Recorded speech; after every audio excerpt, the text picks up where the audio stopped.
Different types of contingency plan. First is Business Continuity Plan or BCP. Ensures that an organization can continue its essential operation during and after a disruption. It focuses on maintaining critical functions like minimizing downtime and enabling a smooth transition back to normal operations. The Business Continuity Plan or BCP ensures that an organization can continue its essential operation during and after disruption. The focus here is on maintaining critical functions, minimizing downtime, and enabling a smooth return to normal operation. Consider a retail business that relies heavily on its website for sales. If the website goes down due to a server issue, the BCP ensures that the team has a plan in place to shift operation to a backup site, keeping the business running until the main system is restored.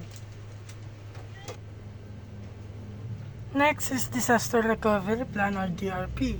Focuses on restoring IT systems and data after a disruption such as cyber attacks, hardware failures, or natural disasters. It aims to minimize the time systems are down and prevent the loss of data.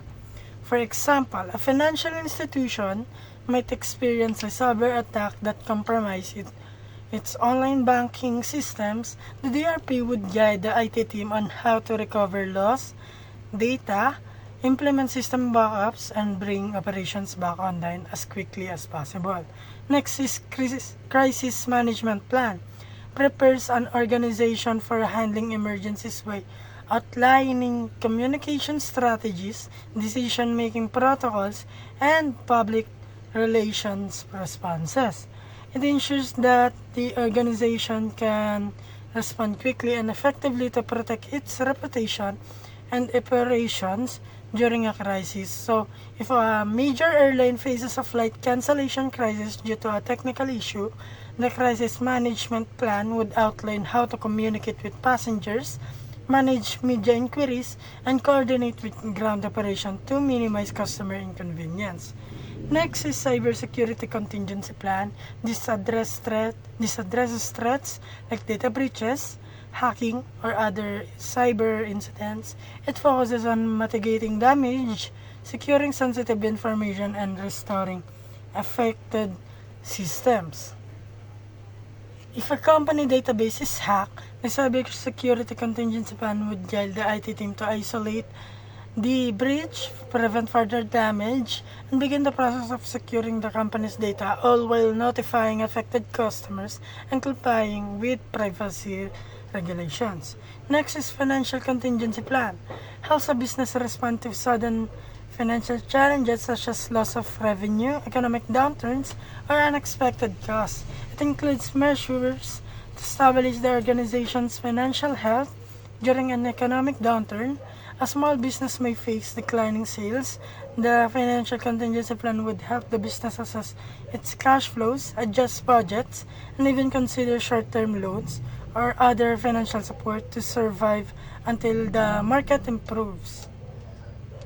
So next is Pandemic or Health Crisis Contingency Plan. Prefers an organization for disruption caused by widespread health crises such as pandemics. It includes protocols for protecting employees' health, enabling remote work, and maintaining operations.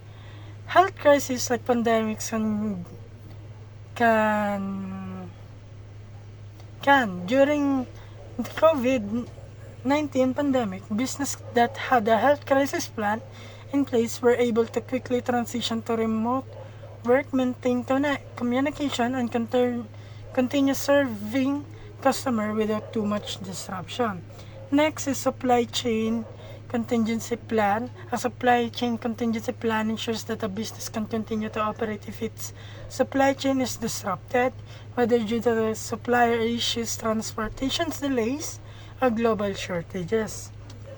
A supply chain contingency plan is crucial for businesses that rely on external suppliers or transportation networks. If a supply chain is disrupted, whether due to supplier issues, transportation delays, or global shortages. This plan ensures that business can still operate or find alternative solutions. Next is Human Resource Contingency Plan. Prepares an organization for workforce-related disruption such as employee strikes, mass resignation, or health crises. This plan ensures that the company can continue functioning despite workforce disruptions. If a factory faces a strike, the human resource contingency plan could involve hiring temporary workers or adjusting shifts to ensure productions continues while resolving labor disputes.